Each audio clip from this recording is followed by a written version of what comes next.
Bonjour, comment ça va et comment va la santé?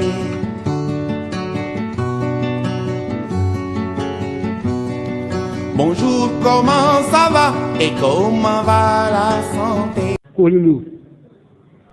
Kooli Ndour dem naa ko di gis bu baax ndax baadoolu bu amul feebar sa amul lu mu fajoo nga ne ko nga indi ko garab ne kaay ma faj la te mu jëri feebaram te amul koo ko faj amul lu mu faj amul koo ko faj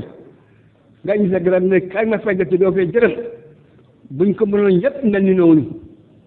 waaw gis bu baax laa gis bu rafet kaay ma faj la te doo fay jërëm bii buur day dafa fekk bu bon begal ko bi waaw buur gu baax la ndax baadoole ñu am bariwul ñu ñàkk ñoo upp nga oy ko ne kaay ma faj la nga wér mun na liggéeyi waaw noonu laa ko gisee bi bu baax la ko gisee jëf ju rafet la waaw ñu ne ci dëkk bi fexe loolu ñu mel ni ñi buñ fi yàggoon loolu gi yoram jege si lool loolu yoram jege si ndax ñi mel ni ci ak moromam fexe ba lii am ñu ngi leen ñaanal yàlla barke leen ci leen fan nga leen gudd fan ndax ñu baax lañu boo xam ne boo gisee ñu jàngale xale yi dañoo bëgg ñu mën ba mënal ñu lii waaw dañoo bëgg ñu mën ba mënal ñu lii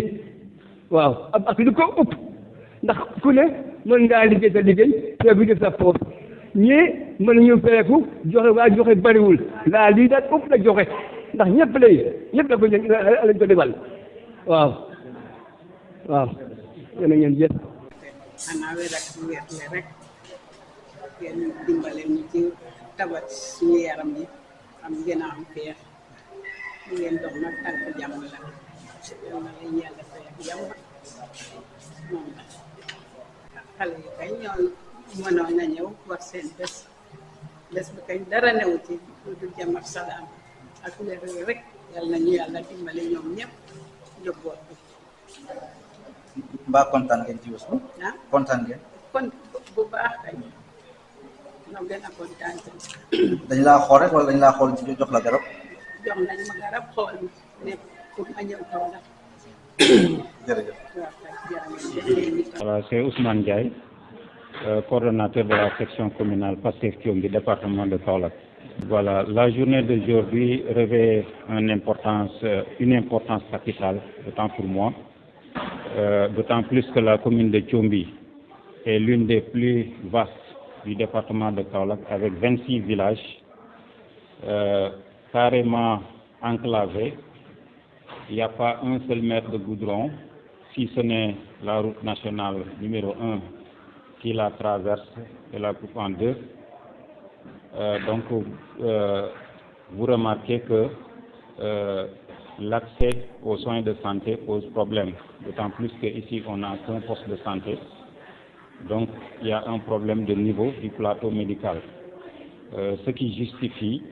n'est-ce pas, l'organisation de cette journée de consultation médicale gratuite et de dons de médicaments. Donc c'est organisé par la JPS, une branche de la section communale de Pastef Thiomby,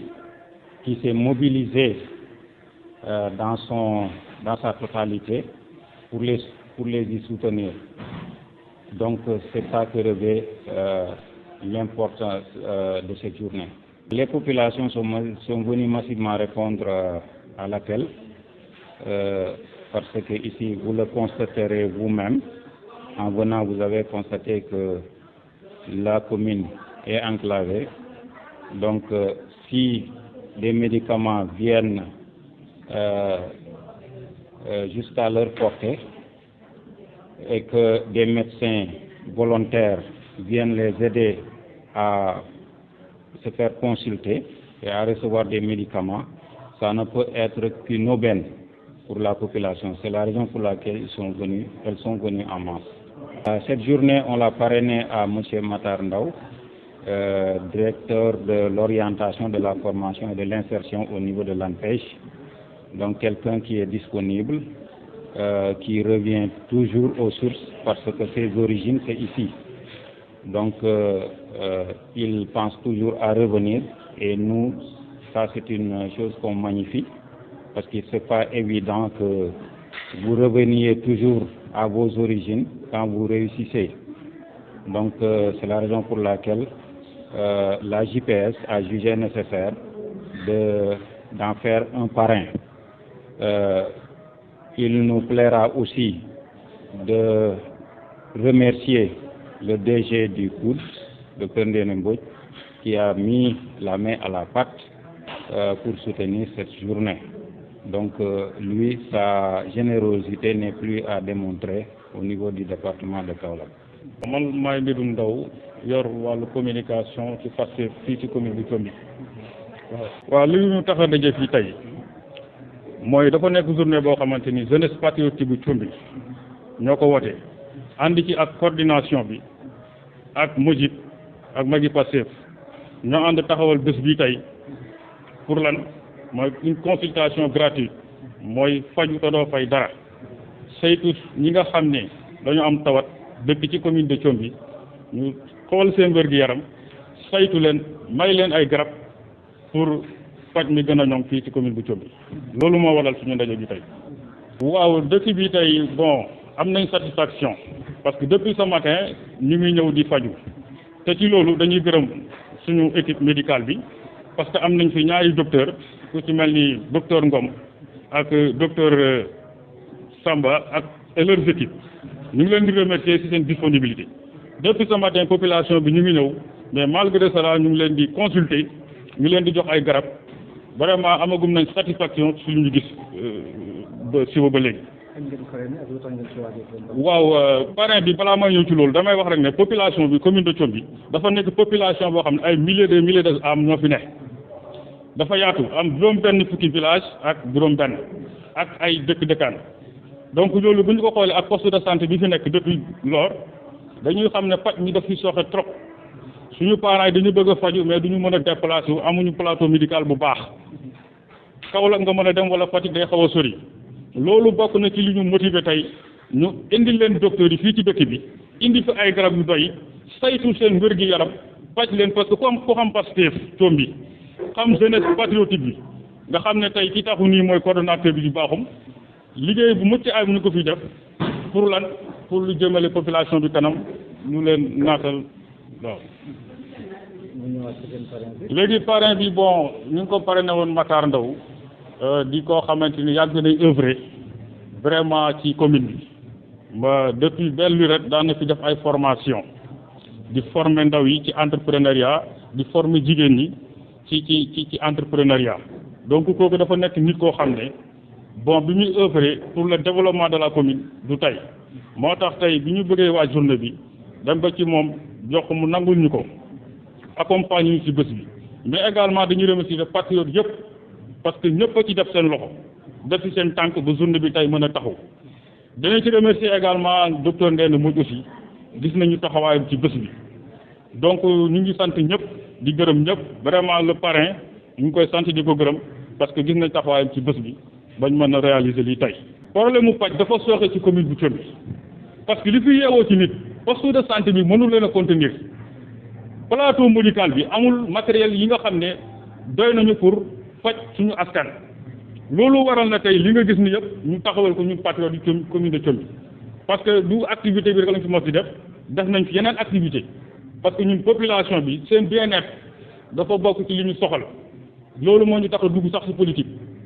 donc suñu gisee suñu yaay suñu frère ak suñu sœur bu ñu nekkee ci jàmm am wér-gu-yaram taxu fii ci commune de Thiomby loolu moo suñu yitte moo war a journée bi tey ñu oote ko ñu uyu suñu vraiment di sant vraiment docteurs yi di leen sant yéen également seen disponibilité. am nañ fi ambulance mais bon du ambulance bu mucc ayib ambulance boo xam ne puus mu tàkk la xam nga yooyu dafay xaw a doy waar donc yooyu bon bokk na ci jafe-jafe yi nga xam ne ñu ngi koy dund fii yu jëm ci wàllu paj mi ambulance am na fi mais puus mu tàkk moo fi nekk. waaye di lancer un appel aux autorités surtout ñi nga xam ne ñoom la ñu fal bees Diomaye ak Sonko Thiomby dañoo bokk vraiment ci commune yi nga xam ne dañu jeunesse bi dañu taxu pour changement am jeunesse su Thiomby dañu bokk ci li ni changement ci réew mi donc dañ leen di ñaan ñu gëstu suñu commune de Thiomby surtout ci wàllu paj mi vraiment tey bu ma la yóbboon ci poste de santé bi da nga naan lii du poste de santé parce que mbaam yi fa la ñuy fanaan presque donc yooyu nañu ci dimbale vraiment des suñu population bi Thiomby parce que participer nañ bu baax vraiment ci li indi changement ci réew mi donc nañ leen gëstu jeunesse bi taxawuñu ba ñu mën a vraiment li ñu bëgg ci gox bi ñu am ko parce que loolu rek moo ñu motiver tey ba ñu engagé wu ci parti waaw gis nga ko yéen gis ngeen ko parce que yoon bi booy ñëw dafa enclavé Thiomby ku ne xam ne dafa enclavé lii moo fi nekk mooy benn rang ay pax la tey bu tawee kenn du am foo jaar Thiomby day kii doo ñëw donc yoon boobu aussi gis nga jafe-jafe yu ci nekk enclavement boobu la ñu dund pour nga évacuer malade da ngay am problème boo fi amee jafe-jafe vraiment li fi am rek nga fi mën a kii difficulté yooyu daal bëgg nañ autorités yi gëstuñu ci wàllu yoon ba commune bi mën a vraiment am les besoins nécessaires yi nga xam ne mënul ñàkk les besoins primaires commune de Thiomby soxla na ko yooyu bëgg nañu jàppale ci bu baax a baax a baax. C'est Ngor Bakhoum, je suis le coordonnateur de la JPS communale de Thiomby. Bon, nous avons jugé nécessaire d'organiser cette journée parce que, comme nous le constatons tous, l'accès aux soins médicaux est très difficile d'accès ici dans la commune de Thiomby, une commune qui compte 26 villages et qui a un seul poste de santé, raison pour laquelle nous avons jugé nécessaire d'organiser cette journée pour permettre à la population de se faire consulter et de se faire aussi soigner. Raison pour laquelle nous avons choisi cette journée aujourd'hui pour organiser cette journée médicale suivie de médicaments. Et effectivement, l'information a été véhiculée sur tous les canaux de la JPS, sur tous les canaux de la section communale aussi de PASTEF, et raison pour laquelle d'ailleurs on a fait venir ici les médias quand même pour qu'ils véhiculent l'information. On a assez suffisamment de médicaments à ce que je pense, vous le constatez même. Et je pense que le lot de médicaments que nous avons peut bien satisfaire la journée. Pratiquement, on n'a pas assez de difficultés parce que pratiquement tous les médecins sont présents. Et il y a des spécialistes d'ailleurs qui sont présents pour cette journée et on a suffisamment de médicaments aussi. Donc notamment, on n'a pas remarqué assez de difficultés pour cette journée. maa ngi tudd Mouhamadou Bachir Faye di secrétaire général du JPS communal bu Thiomby. waa journée tey bi nag vraiment ñu ngi gis ne am na succès ndax nit ñaa ngi ñëw di wuyu si te li waraloon tamit ñu créer journée tey bi moo di dañoo seetlu ne suñu zone bi dafa nekk zone boo xamante ne dafa ruqe dafa sori ci boo xoolee wàllu infrastructure yi nga xamante ne mooy établissement de santé yi de soins yi léegi ci jafe-jafe yooyu nag ñu xalaat ne bu ñu defee journée bu mel nii dinañ permettre population Thiomby bi képp ku fi yeewoo mën a am accès aux soins ci journée tey bi ci loolu la ñu mobiliser benn équipe médicale def aussi ay démarches ba am ay dons de médicaments ci loolu noonu nag ñu ne population bi buñ génnee ñëw wuyu si tey dinañ am accès aux soins jafe-jafe yi nga xam ne dañ ko daan am pour dem bu Kaolack wala dem ba Fatick dinañ mën a yem fii nii faju ci bu ñu gisee ay pathologie wala ay jàngoro yoo xamante ne nekk na fii nii te xëy na médecin bi fi nekk wala infirmier ICT bi fi nekk mënu ko déceler ñoom buñ ko déceler dinañ ko mën a orienter vers structure de santé yi nga xam ne ñoom dinañ leen mën a jox fajuwaay bu mucc ay comme Fatick wala Kaolack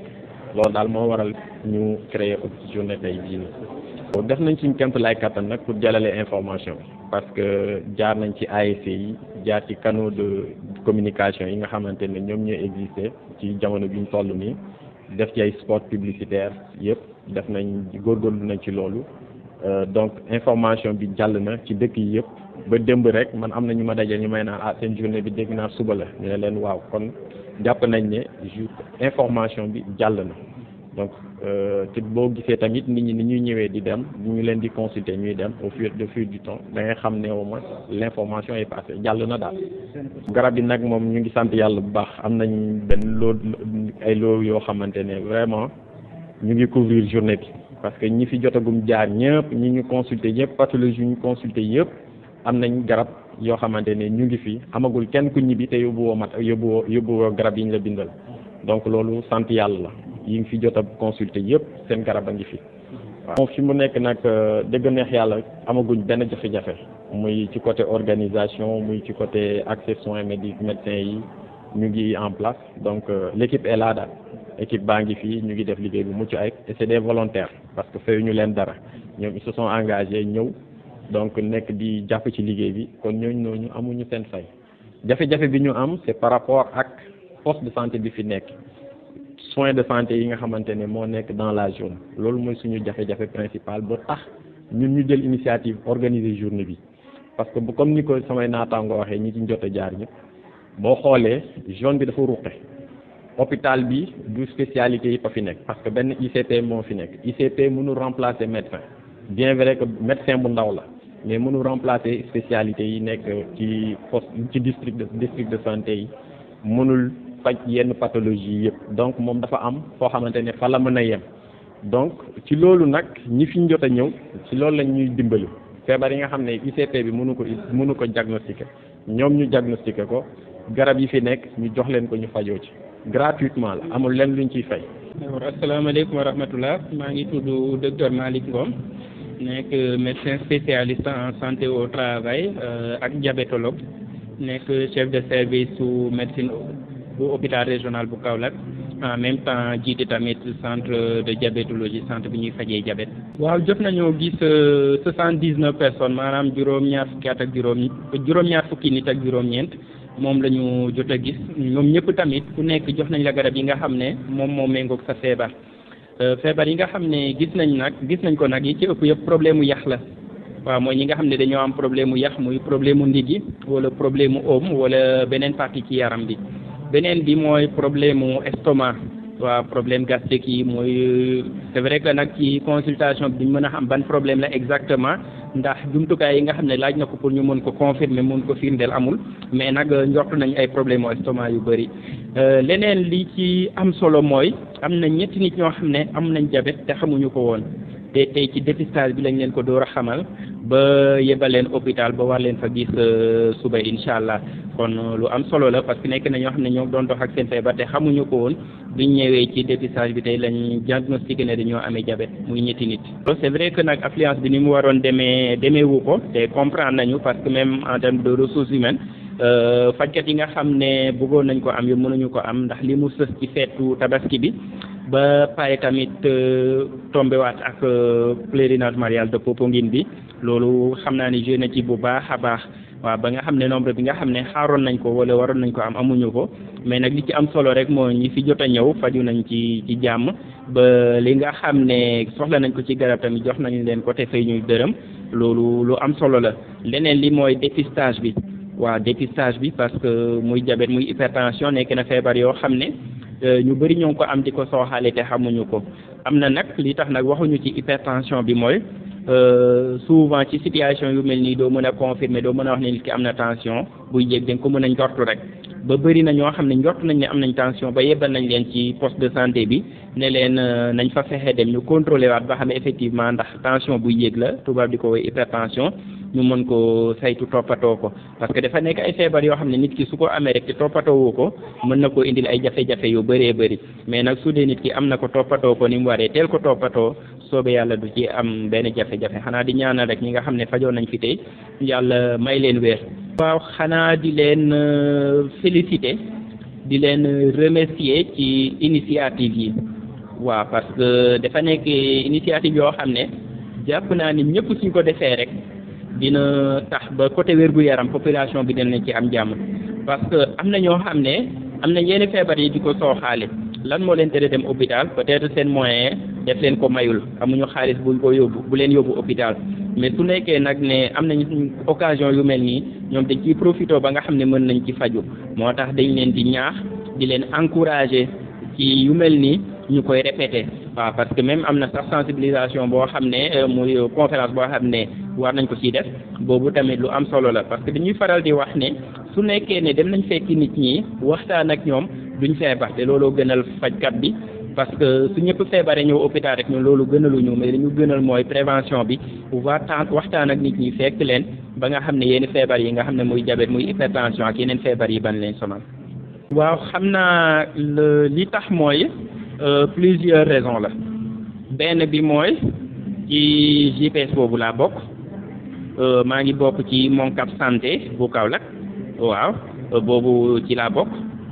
ba d'ailleurs sax Moncap bi naroon nañ déplacé wu en masse mais nag période du tabaski bi moom moo tax beneen bi mooy dama nekk ci région bi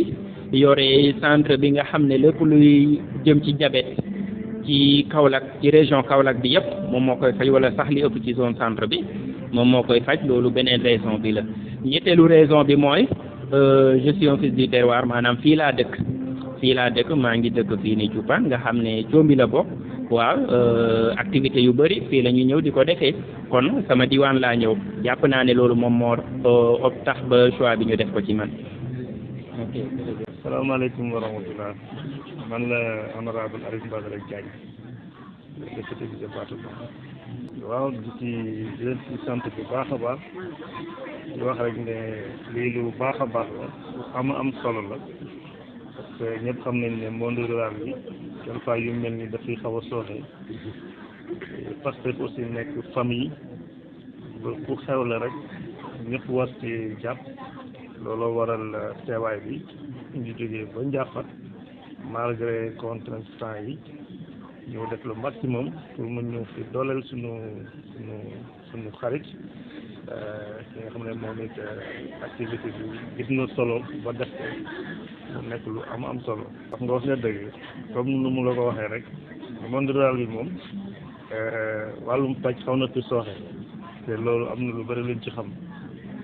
xanaa après ñu jéem a waxtaan ak le coordinateur bi nga xam ne moom moo fi nekkal Pastef ñu xool ni ñuy gën a xuusee ci biir gën a mën a xam jafe-jafe yi ñu xool nuñ ci gën a mën a taxawee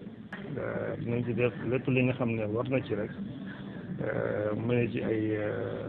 ci biir pas ay enquête mais xool lépp li nga xam ne war nañ ko mën a joyanti ñu taxawee ko te lépp li nga xam ne rek nguur gi war na ko ci mën a def mu def ko lu mën a gën a gaawee parce que loolu aussi lu am solo la. jërëjëf merci maa ngi leen di nuyu waa Thiomby ak waa Sénégal yëpp vraiment kaddu nuyu rek ak sant notre compatriote et coordonnateur Ousmane Ndiaye vraiment ñu ngi koy féliciter di ko encourager di rafetlu li ñuy def nii ak toute la JPS de Thiomby parce que li nekkul lu yomb surtout boo xoolee Pastef dafa nekk ci continuité. parce que lii dañ ko doon def ay dons de sang def ay activités d'investissement humain balaa ñu yegg ci nguur gi ñu yegg si waat ci nguur gi mënoon nañ bàyyi autorités yi ñu def loolu comme ni ko yeneen i parti bi doon defee mais ñun dañ ne dañuy contribuer nekkuñ ci taxaw ci kanamu autorité sanitaire yi non mais dañuy ñëw indi suñu contribution yombal leen liggéey bi ndaxte ñun dañoo bëgg a jege suñu population tey gëm naa ne mën nga fi toog pendant 10 ans doo am fu la consulter de manière gratuite mais suñ population dañ leen war a gën a ñemeloo kër docteur ñu xam ne du feebar rek mooy tax nga dem seeti docteur mais war nañ jox ku nekk opportunité tey boo toogee ñaari at wala ñaari weer wala ñetti weer nga dem ñu consulter la ñu xool sa yaram te dañuy permettre yu bëri suñuy feebar ñu teel ko gis ñu dem faju ji loolu aussi état bi am ci responsabilité bu mag ñu war a vraiment dooleel faj bi te loolu aussi parti bi bu ko initié nii comme ni ko waa Gandia Thiomby bi defee ak Ousmane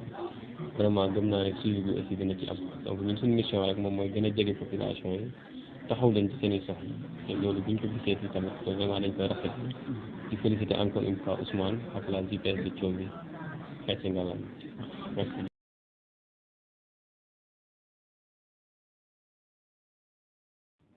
Asalaamaaleykum population Thiomby yëpp chers invités en vos titres, rangs et grades. Au nom du coordinateur de Magui Pastef, Kaolack département, Amady Sow empêché, de toute la délégation qui m'accompagne, composée de M. Ngom, coordinateur Thiomby, Magui Pastef Thiomby, M. Mbodj, membre du Magui Pastef de Sibassor, Fat Ndiaye, membre de Magui Pastef Keur Baka, Anta Tamba, membre Magui Pastef Kaolack commune, ñu ànd ak man ma nekk coordinateur Magui Pastef Kahone, nekk chargé de la communication de Magui Pastef Kaolack département. Donc à vous tous, nous exprimons notre gratitude pour cet honneur porté en nous à travers cette invitation qui nous touche profondément au cœur. Cet important thème du projet de Pastef voit sa pertinence dans cette activité de vulgarisation de la vision d'un Sénégal souverain, juste et prospère, afin que les couches les plus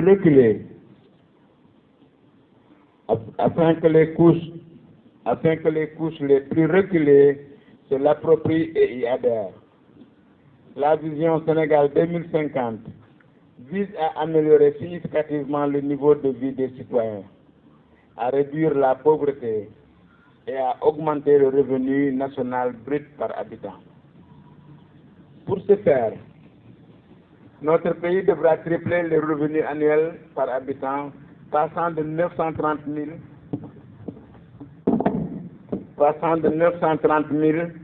050 francs en 2023 à 2 475 000 en 2050, atteignant ainsi un taux de croissance annuel moyen de 6 à 7%. Ainsi, nous devrons beaucoup insister sur la création d'une économie compétitive qui sera soutenue par les pôles territoriaux, véritables moteurs de croissance,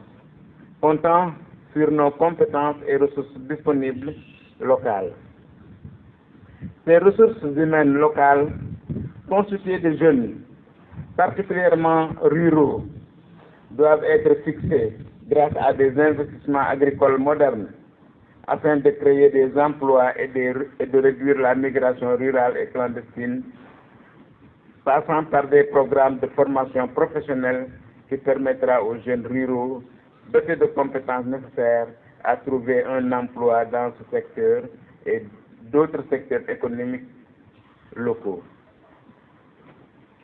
De ce fait, pour bien asseoir sa politique, le gouvernement va soutenir les entrepreneurs locaux par des financements et des aides à l'investissement, tout en renforçant l'accès aux technologies et à l'information pour aider les jeunes à trouver des opportunités d'emploi et d'activité.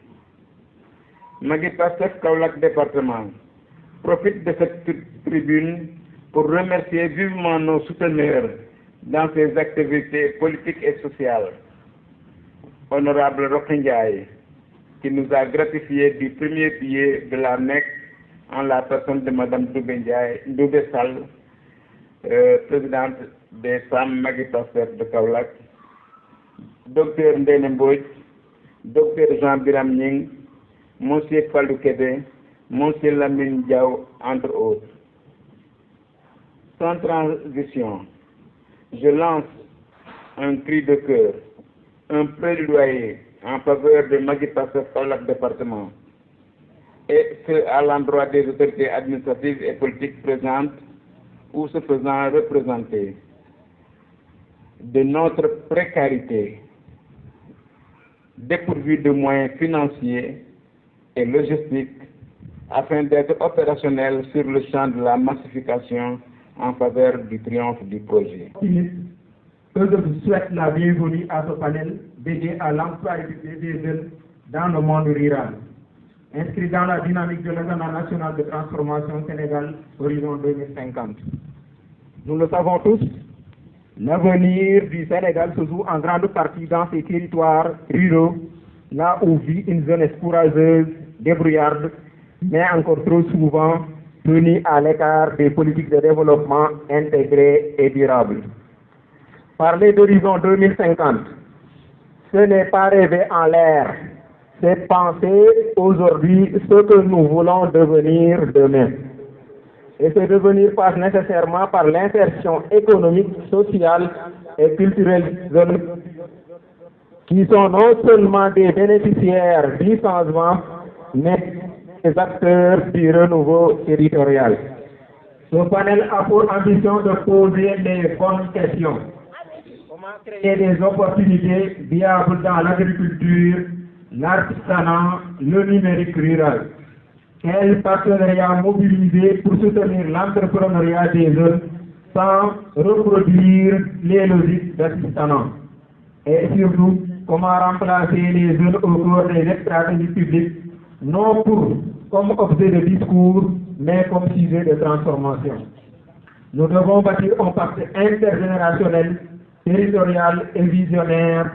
où chaque commune, chaque terroir, chaque bassin de vie devient un espace de dignité et d'innovation pour la jeunesse. Je voudrais ici saluer les institutions présentes pour leur volonté de repenser les politiques publiques, les jeunes eux-mêmes pour leur créativité et leur résilience,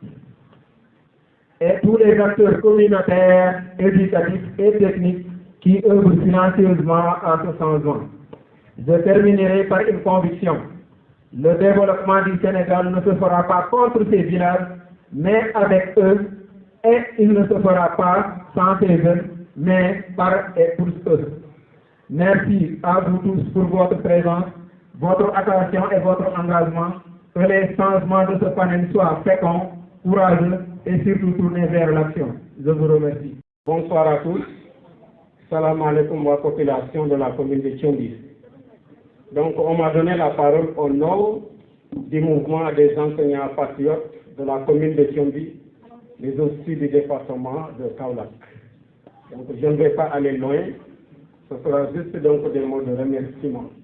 Commençons d'abord par remercier la section communale de Thiomby et tous les sous-sections Mojib, Monet, JPS, etc. Je remercie aussi le conférencier M. Matar Ndao,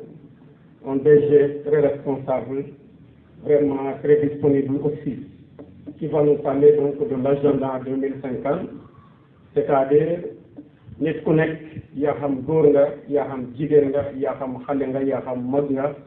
ban taxawaay nga war a am fii ak 2050 pour ñu am un Sénégal prospère, souverain et épanoui.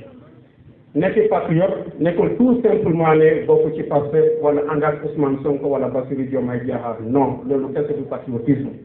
Être patriote, c'est refuser d'être un simple spectateur face à l'effort de développement de la nation. Loolu mooy patriotisme mais nekkul ne Pastef la bokk wala Sonko la faral wala Diomaye la faral loolu mooy patriotisme non non loolu kese. boo defee ci quartier wala nga dëkk ci village wala nga dëkk ci réew nit ki buñ toogee ci fexe ñu jëmal quartier boobu wala dëkk boobu ci kanam dañ cee war a bokk boo ko deful foofu noonu su tàkkee ci le premier responsable. Donc patriotisme loolu la teg nit ki da ngay bañ naan doylu naa sama bopp yëg naa sama bopp damay toog sama kër faale woo lu ñuy def ci quartier bi li jantewoo lu ñu def ci commune bi donc bokkuma ci non non ça c'est pas du patriotisme. Donc di remercier aussi les femmes de la commune man li ma jaaxal Sénégal tey mooy loo bëgg a def te àndoo avec les femmes du sotti tey loo bëgg a def te àndoo avec les femmes du sotti xool leen assistance bi les hommes ñëw nañ faju dellu seen voilà je ne sais pas comment dire waxoon naa ko nag pendant les législatives passées donc newoon naa leen après les législatives nañ def le tour ba ngeen am financement boo xamante ne lépp loo leen bëgg a liggéey di ngeen ko liggéey te doo leen bouger doo leen dem fenn parce que femme kat boo ko bëggee jàppale mënoo ko jël mu nekk koo xamante ne borom kër la nga jël ko yóbbu ko Dakar wala nga yóbbu ko feneen déedéet da nga ñëw former ko jox ko voilà comment dirais jumtukaay yoo xamante ne dina mun a liggéeyal bu fam di profité aussi ñëwaat Matar ñu ngi lay félicité bu baax a baax a baax yéen yaa fi njëkk a initié fii formation boo xamante ne période boobu man maa nekkoon coordinateur gis nga seen réaction ñu ngi ciy gane xaalis boo xamante ne kenn xamul nu mu toll di ci liggéey yaakaar naa képp koo xamante ne ci dëkk bi nga def ci bokkoo ci yow la nekk félicitation mon cousin merci beaucoup kontaan nañ bu baax a baax a baax ci loolu jërë ngeen jëf wax naa ko sànq vous êtes un DG très responsable et très disponible aussi yal na la yàlla taxaw kontaan nañ bu baax a baax a baax en tout cas comme ni ma ko waxee la fois passée yaakaar naa honorable Rakaya mi ngi ci yoon bu ñëwee aussi wax jooju nañ ci waxaat ba xam fu mu ci tollu parce que vraiment vous méritez d'être soutenu ñu ngi leen di jaajëfal bu baax a baax a baax di remercier ñëpp loolu laa bëggoon wax di remercier aussi donc la presse waa Boursin TV un frère un ami donc depuis ce matin ba léegi mi ngi fii toog ak ñun di jël image yi et cetera Matar moom ci ñun la bokk li moom waa parce que li ñu xewle donc mi ngi fi kii c'est un vrai patriote donc xam naa ne su ma ko remercier sax def ma ne jarul wax en tout cas jërë ngeen jëf merci beaucoup à tout le monde kontaan nañ bu baax a baax a baax a baax. thème bi thème français la mais dañu koy jéem a def rek ci wolof pour que ku ci nekk dal di ci mën a sànni kàddoo di wax ne itam kenn xamul lépp mooy dama bëgg ñu def conférence boo xam ne conférence d'interaction la maanaam ma tàmbali ngeen wax seeni kàddu ma tënk su ko defee ñun ñëpp dinañ ci jàngale parce que xam-xam moom fépp la dëkk te kenn mënu ci yor lépp ba mu doy itam donc su ma nuyoo waa dëkk bi yëpp damay nuyu ki nga xamante ne moom moo jiite section bi muy la section communale de Pastef Thiobi muy Ousmane Ndiaye moom itam ñun ñëpp ñu yàgg a xamante ñuy toog fii je pense que kenn du fi gan mu gànnu kenn ci ñun noonu la nekk ci Jo Senghor nekk ko ci Médoune di remercier itam Bakhoum mi nga xam ne moom moo jiite JPS bi fii ci dëkk bi ak Bachir mi nga xam ni itam tout le temps on est en contact donc Bachir merci di nuyu itam waa Magu Pastef au niveau du département de Kaolack je pense que def nañ yëpp kilifa te ni ko sëñ bi waxee di muy tàmbalee kàddoom ñoom ñoo fi nekkoon ba ñu naan parti bi parti ay gone lañu ñoom ñu nekk ci ay mag ku ne xeeb na leen ci nu mu leen warul xeebe mais dama ne seen ñàkk xam la woon rek donc tey dañ leen di féliciter di leen di encourager waa Magu Pastef leen di wax ne ngeen ñoo gunge parce que li ñu réussir agum étape bi gën a tuuti ci maanaam xeexum politique la mooy yëg au pouvoir loolu mooy li ci gën a ndaw parce que li population bi xaarandeku nekkul yëg au pouvoir yem ca képp li ñuy xaarandeku mooy fi yëg au pouvoir ba meññeef la ñuy def ba coono yi wàññeeku ci domaine yëpp moo tax ma ne tàmbalee bu ñu sax liñ foogee gañe nañu rek mooy comprendre li nga xam ne moom moo ñuy xaar ci kanam donc damay gërëm ñëpp di sant ñëpp di dal di tàmbale nag thème bi nga xamante ne moom la ñu choisir waxtaane tey muy thème jeunesse waxuñu ne l'employabilité des femmes dañu ne l'employabilité des jeunes sachant que dans les jeunes on peut avoir des femmes mais comme ils l'a remarqué je pense que balaa ma doon commencer dama waroon demander jigéen ñi ñu tàcc ci seen bopp bu baax parce que nag ci lépp la moom moo waral man mosuma regretté di jàppale jigéen ñi soo demee Gandiaye wala feneen dañ ma naan jigéen ñi nga faral damaa xam lu tax ma faral leen parce que soo wootee ñoom ñooy ñëw waaye jigéen ñi lu ñu am itam ci biir kër ga lañ koy yóbbu joo waxoon naa ko sa Gandiaye am ñu bëri ñu ma mere ma ne leen mosuma dox wala ma romb may ga ba fekk fa jigéen góori kese nga fay fekk muy ay borom njaboot te nee nañu dañ fay lekk kat parce que li may dem ci bi bëriwul lu mu tuuti tuuti ci 4000 ak 5000 francs CFA la ñoom kot ñu lekk ko ñu di ca kër ga di jaaxaat te xëy na suñ ko joxoon jigéen ñi mun nañ ci supp mun nañ ci def cere ñeex lekk ba suur dafay kaaga imbaga bi seen bat imbaga bi seen kuuras na ñaam boobu yi donc moo tax jàppale jigéen ñi moom mooy jàppale kër yi moo tax man suma politique li ci mosoon ëpp yëpp ci jigéen ñi laa ko jëmale mais nag tey dañuy waxtaane li nga xam ne mooy li nga xam ne foofu la ñuy jublu muy l'agenda national de transformation parce que ni ma ko waxee léegi xeex nañu ba yëpp ci pouvoir donc mooy changement am na changement su amee nag gisin bu bees dafay am donc ñëpp a war a xam gisin boobu lan la ak fan la ñu jëm ak nan lañ ko mesurer ak yan pàcc la ñu ko xayma pour ñu mun cee dox ni nga xam ne doon maanaam yoon bu ñu tracé la te su ñu tracé yoon te yoon bi nit ñi xamuñu ko je pense que yàkkamti dina am wala jaxasoo dina am wala gars yi di toog leen boobu ak léegi gisuñ dara waaye yoon la ñu tracé donc foog ñëpp xam yoon boobu lanu la donc li may njëkk a wax rek ci gàttal parce que temps bi dañu ko may mooy li ñuy wax la conduite du changement maanaam su changement amee ku ci nekk ci ñun nan la war a taxawee ku ci nekk nag laa waxuma ñu nekk Pastef waxuma ñu nekkul Pastef maanaam kuy doomu Sénégal nan nga war a taxawal loolu je pense que yëpp dañ ko war a xam la ca topp ci biir loolu noonu dafa am li nga xam ne mu la ñuy wax le capital humain sëñ bi wax na ko léegi ci waxam mooy ci waxal magu Pastef mooy compétence bi compétence boobu noonu duñu dem tëral Sénégal waaye dañuy xool sax bu ñu xaymaa ko manqué na fi mooy capital humain boobu nekk partie boo xam ne dafa am solo ci l'agenda national de transformation dañ ko ne mooy deuxième axe bi man sax dama naan axe transverse la parce que xam-xam du doy dañ ko soxla balaa ngay commencé liggéey soo commencé liggéey itam da nga koy continuer soxla mais ci biir loolu nag xolu waxtaan bi dañ ne l'employabilité des jeunes la maanaam nan la ñuy def pour yombalal jeunes yi seen liggéey mais nag jeunes yi nekk ci monde rural bi sachant que sax le monde rural pour man c'est un thème à revoir parce que fi nekk dëkk yi ak teeru yi yëpp presque benn la li am solo mooy fa nga nekk nga mën fa nekk jëriñoo fa jëriñ fa loolu mooy li nga xam ne moom moo am solo moom moo tax démarche boobu am solo te dañu ne soo xoolee Sénégal tey 18 millions de personnes la ñu doon ñu ne 75% bi yëpp ay jeunes lañ maanaam li ëpp 10 millions yëpp ci koy ay xale lañu mooy loolu noonu su changement amee rek ñu bëri dañuy ragal ku nekk di posé wu question ña nekkoon dara di posé wu question lan la ñu war a nekkaat ñi nga xam ne defuñu woon nekk ci nguur di xalaat ne su nguur ñëwee maanaam lan lañ fa war a nekk mais dama ne loolu ce sont des questions individuelles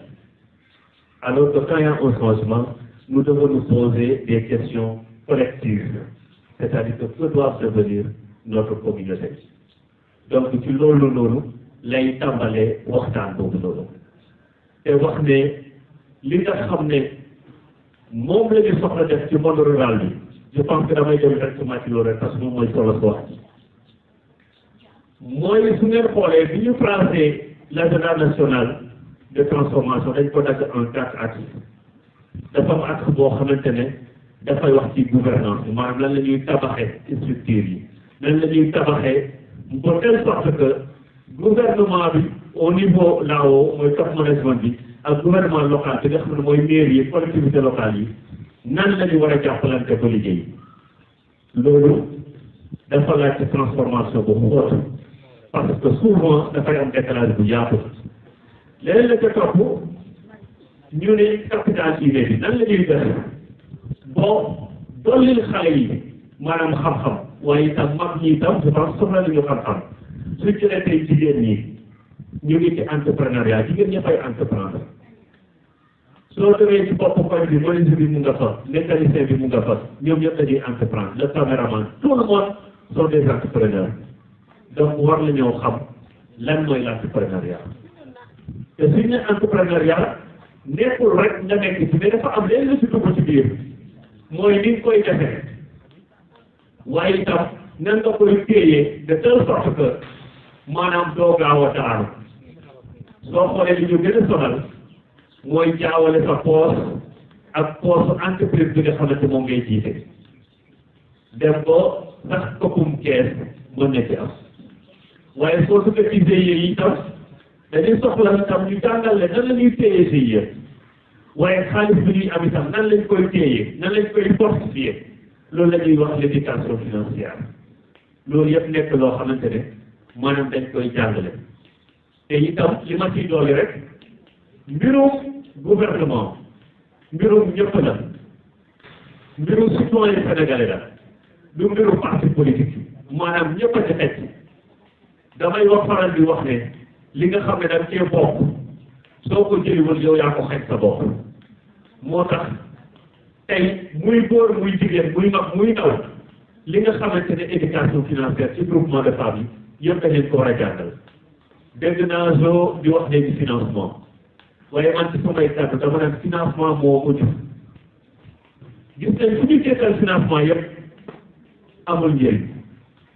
suñu xaymaa ñaata milliards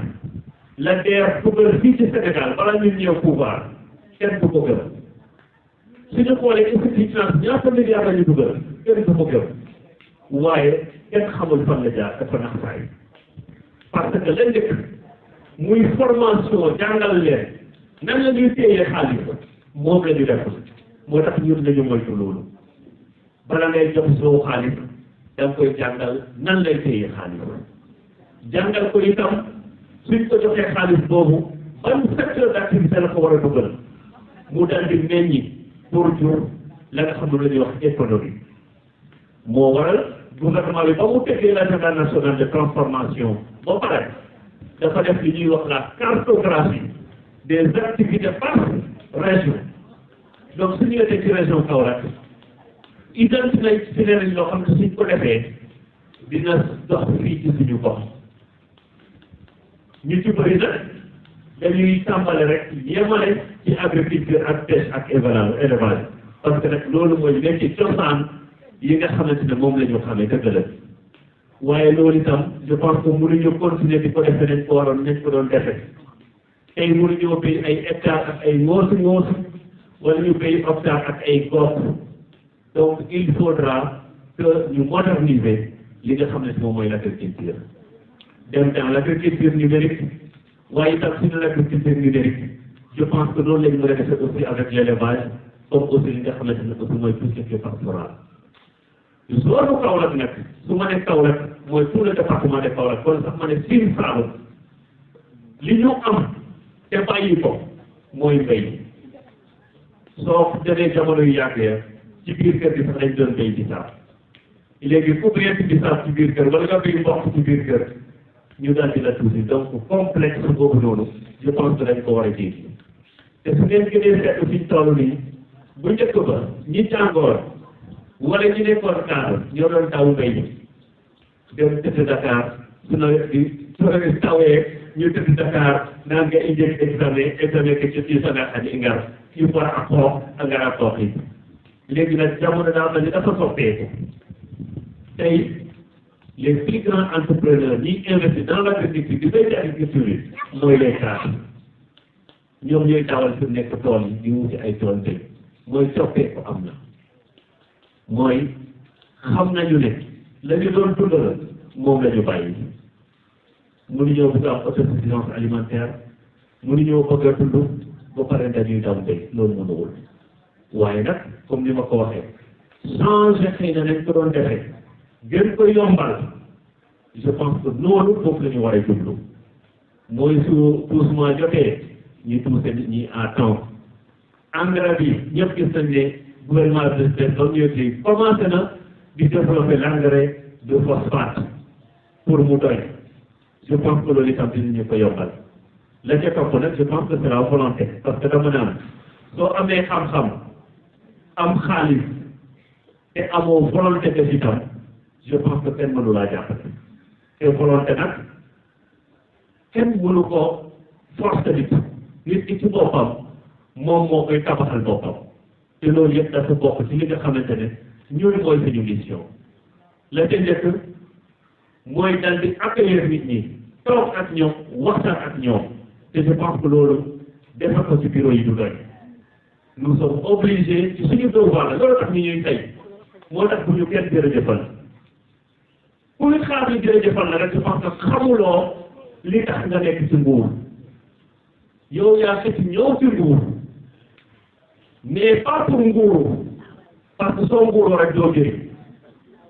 te je pense que bureau ya ñëpp mënuñ fa accéder ñëpp mënuñ fa ñëw guddi ak bëccëg ñun ñoo war a ñëw fekk la population moo tax la démarche qu'on a pris c'est d'aller vers la population wax leen gouvernement bi njëriñ gi nga xamante ne leen war a mën a indi waaye itam ne leen ñëpp a ci yem képp loolu dafa am na fu nekk ko war a leeral moo tax ñun dans notre démarche dañuy dem vers la population amul ci samedi amul ci dimanche suñ ñu woo pour ñu toog waxtaan wax njëriñ gi leen mën a amal dañuy ñëw pour wax leen ko jëriñ parce que soo yoree or wala nga yor jamono defar ko ci def ko ci ron lal je pense que kenn du ko jëriñoo moom moo tax dama ne loolu nekk la lu am solo donc ci kàddu yooyu lay commencé donc monsieur le modérateur wax leen ne li nga xam ne moo ñu tax a jóg mooy nan la ñuy def dans un premier temps waxtaan ak yéen pour xam lan mooy seen soxla lan mooy seen bëgg-bëgg parce que nit ki kat soo koy jàppale nga jàppale ko ci lu gën a bëgg je pense que moom ci lay gën a sawar ci loolu lay gën a mën a réussir te nga ñëw imposer ko li nga xam ne moom moo nekk ci sa xel wala nga jëm ko def loolu li nga foog ne moom mooy dox te xëy na loolu doxul loolu mooy premier point bi mooy yéen waacoo bi yéen a xam lan ngeen bëgg ñu jàppale leen waaye comme ni ma ko waxee balaa ngeen naan maanaam financement wax leen ma secteur d'activité ngeen bëgg a yëngu leneen la ca topp wax su ngeen ma ko waxee ñu dinañ xayma analyser xool d'abord ban compétence lañ leen mun a jiw ci xam-xam y a les formations théoriques comme le développement personnel y a les formations théoriques comme l'éducation financière y a les formations en entrepreneuriat suñ ca jógee nag ñu ñëw nag ci partie bi nga xamante ne mooy le financement mais avant le financement il y a aussi la formalisation parce que toll nañ foo xamante ne kuy entrepreneur dama naan mu ngi mel ni nga nekk Sénégalais bi amul carte d'identité soo ne damay entreprendre itam defal GIE wala sa entreprise amul NINEA amul registre de commerce dafa mel ni entreprendre te nag nguur xamalekuwul ku amul papier nga jiite section communale Thiomby ne da nga bëgg ñu jàppale waa commune Thiomby te waa commune Thiomby amul structure bu ñu mën a sukkandiku pour jàppale leen je pense que su boobaa dina jafe lool wala mu nekk ci wóorut wala ci lu dul yoon lañ ko teg te ñu nag fas yéene moo doxee noonu moo tax une fois que la formation est faite le Thiomby seen GIE da ngeen war a am papier GIE yi nag mun na ñëw bëri ci biir secteur bi parce que ni ma koy wax ñi mën a ànd rek a mën a ànd ñi mënul ànd mënu ñëw ànd ñi bokkul jikko suñu àndee itam xëy na ànd ba dafay jafe lool moo tax su ngeen demee ba am seen GIE nag je pense que le fait mooy di ñëw dañ leen di jàppale financièrement ñun nañ ko doon defee te bokkuñu nguur noonu la ñuy côté di ko defee itam te suñu nekkatul nguur itam incha allah rek noonu lañ fas yéene di ko defee parce que dañoo bokk Thiomby nekkul ne dama ñëw Thiomby en tant que directeur nekkul ne dama ñëw Thiomby en tant que pasteur déedéet dama doon ñëw Thiomby ba ma ci bokkul ci lenn ak ba ma ci nekkul lenn donc su ma fi ñëwee te itam terewul su ma ci nekkatul lenn itam ma kon ne di ñëw Thiomby di jàppale waa Thiomby parce que dama fee bokk te comme ni ma koy waxee fa nga dëkk bokk fa loo fa def warulaa doy waaye loo def feneen koo xam ne dëkkoo fa itam du sax fa nga dëkk waaye su la safee itam je pense na la jaaxal donc tey ku dëkk Thiomby lu mu def ku dul Thiomby saxul waa Thiomby su ko safee itam je pense dina ko jaaxal donc man lu ma mën di def feneen te jottali ma ci waa Thiomby su safee waa Thiomby dina ko jaaxal waaye man itam su ma safee war na maa jaaxal loolu dafa nekk loo xamante ne foofu lay tënkee wax ne pour wax ne rek dama bokk ci yéen nekkul conférence rek moo ma fi indi nekkul leneen moo ma fi indi mais damaa ñëw ci samay mbokk donc jo nekkee ingenu in mbaagu naxta den i naxtagee den rek ne laytanuma waree ta faɗi to sax ke in den itam donc magam voilà kon kana fa lay rek yow parole ne pour jeg na question parce que anaame temps lay doykee comme ça après inchallah rek i konne to ande rek day kene xaye donc kan i mbaago dak niit meen no ke i ndefna nda koxit meen aussi pour ndamta nuun na i ndamtoog ne nuun a fela nga roog tutuloor xe jërëjëf man nag ma nekk jeune comme ni ko waxee dans les jeunes il y a des hommes et des femmes n'est-ce pas voilà mais fii nag tey femmes yi fi ëpp mais jeunesse bi comme tant que ni ko kenn waxee ñoom ñoo waroon a faire ci école voilà jeunes yi ñoom dañoo soxla formation aussi bu baax a baax parce que boo seetloo ñu bëri jàng nañ ñenn ñi bàyyi nañ jàng avant ñuy am BFEM ñenn ñi am nañ BFEM ñenn ñi am nañ bac ñenn ñi am nañ licence ñenn ñi am nañ master te ba léegi amuñu xëy te comme ni ko waxee li jiitu tey mooy formation professionnelle te formation professionnelle boobu aussi ñun ñi aussi ñu teewoo nañ ko soxal nañ ko bu baax a baax voilà donc lépp loo xam ne formation la bu jël ci wàllu numérique soxla nañ ko ay auxiliaires lu jëm ci wàllu BTP ay plomberie électricité bâtiment carrelage yooyu aussi ay métiers la yoo xam ne jeunes yu bëri fii tey jii nii bu leen ci formé woon dañu mën a am ay xëy ak yeneen métiers yoo xam ne peut-être ñu jàng nañ ba am bac plus am nañ seen licence am nañ ci master man am naa sama master en géographie mais aw ma xëy aw ma qualification professionnelle voilà donc maa ngi doon demandé université bu UCL lu ci mel ne formation en géomatique mais ba léegi moo ñëw voilà donc am na ñoo xam ne am nañ doctorat ba léegi ñoo ngi jox ay CD ay yu kenn xam amuñu qualification professionnelle comme li nga waxee njàng li ñu jàngal université njàng théorie la wax kese la donc formation professionnelle boobu bi ngay yëngu noonu ñun jeunes yi soxla nañ ko bu baax a baax nga jàppale ci surtout jeunesse bu commune bi yëpp loolu daal la amoon loo xam ne bëggoon naa ko wax yóbbaale ko incha allah merci. Après les essais du mois qu'on a notre diplôme, le pourquoi directement lu ñu am liggéey problème la constant la d'abord je pense que ay génération aussi ñoom ñoo ko dundoo te suñu deful daan ci tam dañuy continuer di ko dund raison pour laquelle je dis que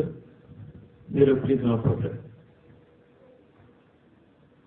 mooy formation bi ñuy jàngal nit ñi ci université bi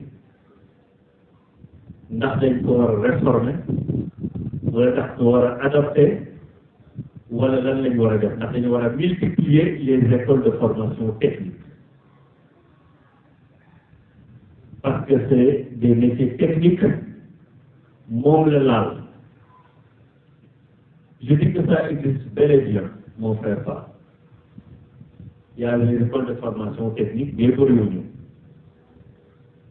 Ouais, hormis ça aussi, c'est-à-dire que quand on est au niveau des directions, voilà, demande par l'État. Tout semble être pareil, mais c'est pas pareil. Il y a des segments. Aussi, il y a un segment, on sait que c'est des faux gagnants.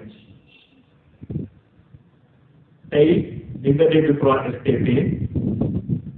di nga dégg ANPEJ mais ku ci nekk dafa am segment bu mu yem kii jël donner la main à l'autre dina la fekk ci terme yu simple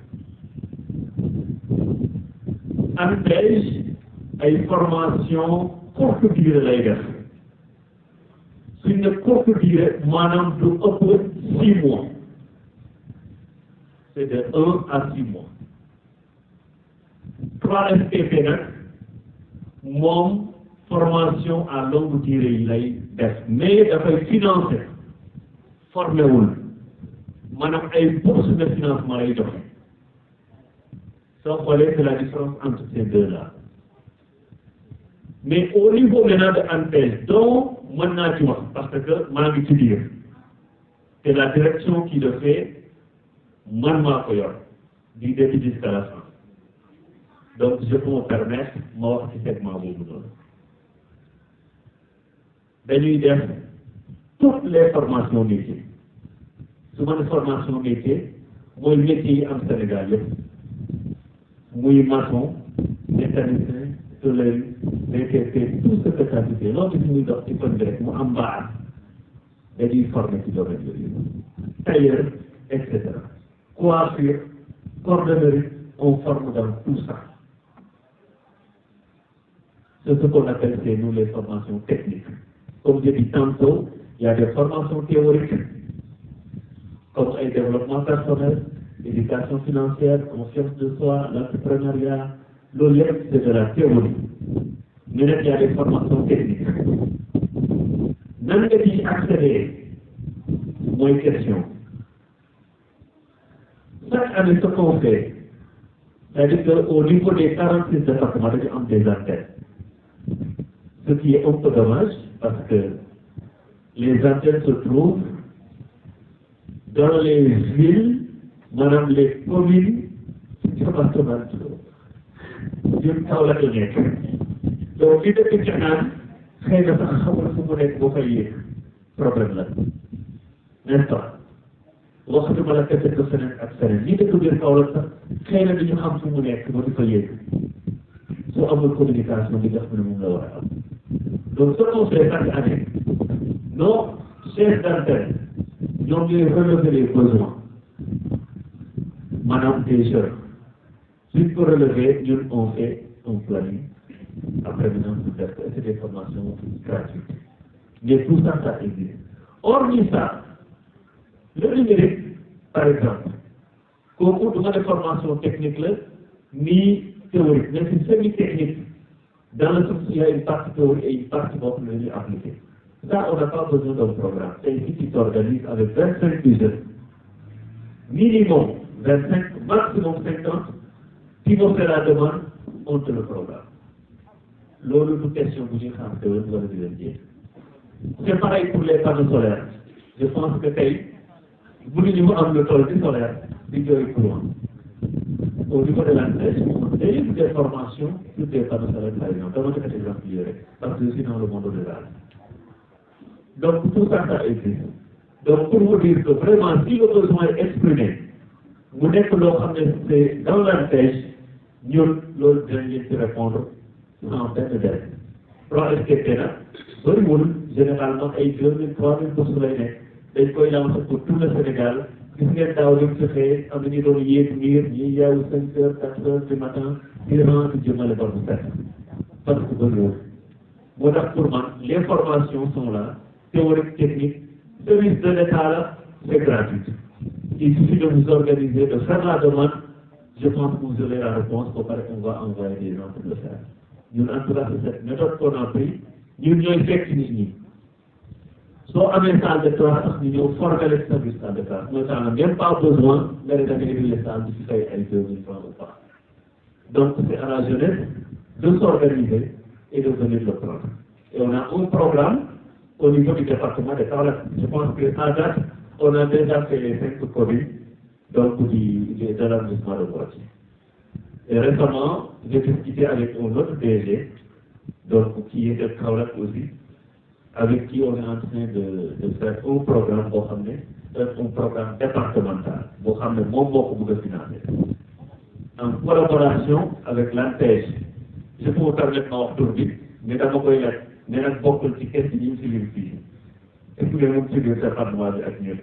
tu vois parce que su ñoree je pense qu'on va contacter les coordinateurs de section communale on va contacter aussi les JPS mais itam dinañ ci xëjal ñeneen ñi il faut ñu jàpp aussi que on est au service de l'État l'État c'est pour tout le monde c'est pas pour parcelle damay profité wax ko parce que léeg-léeg ma def ci formation fenn foo xam ne jeunes yëpp ñoo ciy bokk am ay waa parcelle yi mooy sànni xeer mais nag dama koy yëngu parce que dama xam ne benn la rek parce que mbir mi ñëpp a ci bokk ñëpp ñoo ci teg waaye nag ku ne dina faral ay ñoom